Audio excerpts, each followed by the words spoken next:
Welcome back to the Turo Hustle. Okay, today we're talking about the 5 biggest mistakes that Turo hosts make. And it doesn't matter if you've been doing this for years or is your first time being a Turo host. We've made all these mistakes and they will cost you thousands. So stick around, watch the whole video for all the tips and tricks, and please, as always, subscribe and welcome to the Turo Hustle.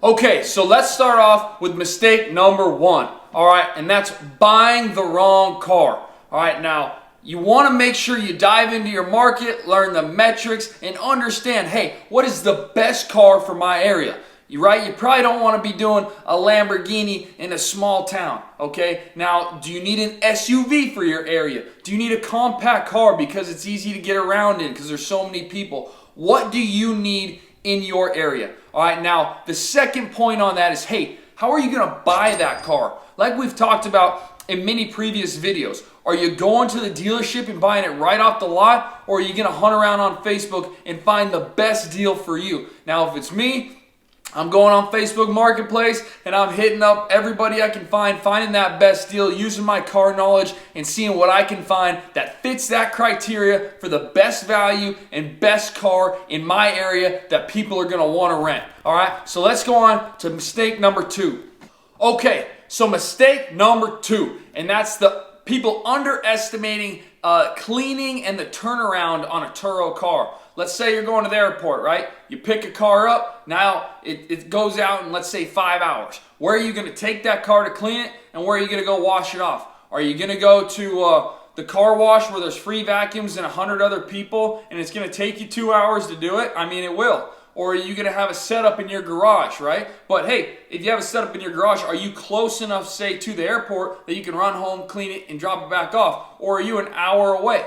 These are things you really need to think about before you start Turo. Get the process lined out before you get your car listed. Run it with your own car before you list a car. Really have that stuff dialed in so that when, hey, busy season does come and you're turning and burning on these cars, you have a plan ready to go and you're not stressing and trying to hurry up and get things done and start cutting corners, because that doesn't ever help anybody, all right? So really take the time to dial in your cleaning, your washing, and your turnaround on these Turo cars. Let's go on to mistake number 3.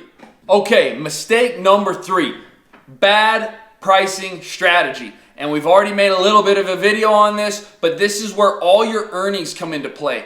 And hey, if you're gonna make money on Turo, you're gonna wanna know how to price your cars. Now, we went over dynamic pricing and how to adjust your prices on your own, right? Now, on top of that, the other big mistake about pricing that people make is you're not looking far enough into the future, right? So if somebody's coming to your area, they're probably booking 4, 5, or 6 months in advance normally, all right? So you need to be looking 8, 9, 10, 11, 12 months, a year in advance on these prices, so when people go to book your car, they're not booking them at a lower rate. And as when that time comes for that trip to start, you're going, oh shoot, this, I could have been getting 30, 40, 50, 60 more dollars on this trip, and that's what kills your earnings. All right, so pay attention to that pricing, and let's go on to mistake number 4.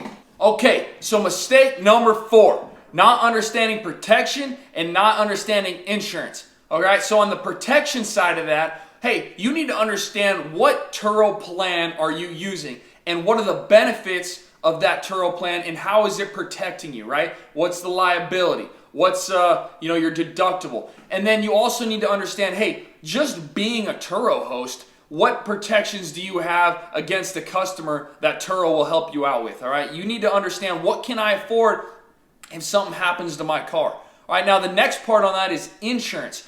Do I need insurance? Well, yes, you do need insurance on top of that. All right, well now, what kind of insurance? Now, that all depends. How many cars do you have on Turo? Do you qualify for Turo's insurance? Do you need to outsource and go to a different insurance? Will they allow you to do insurance and Turo at that company?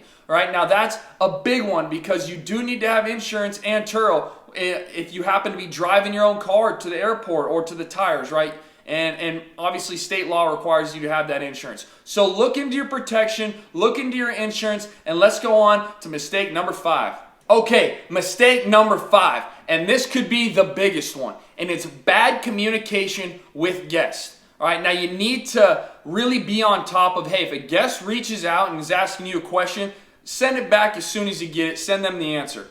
Now the nice thing about Turo is they do have a feature in their app where you can set a predetermined time and a message goes out. And it's like automated messaging.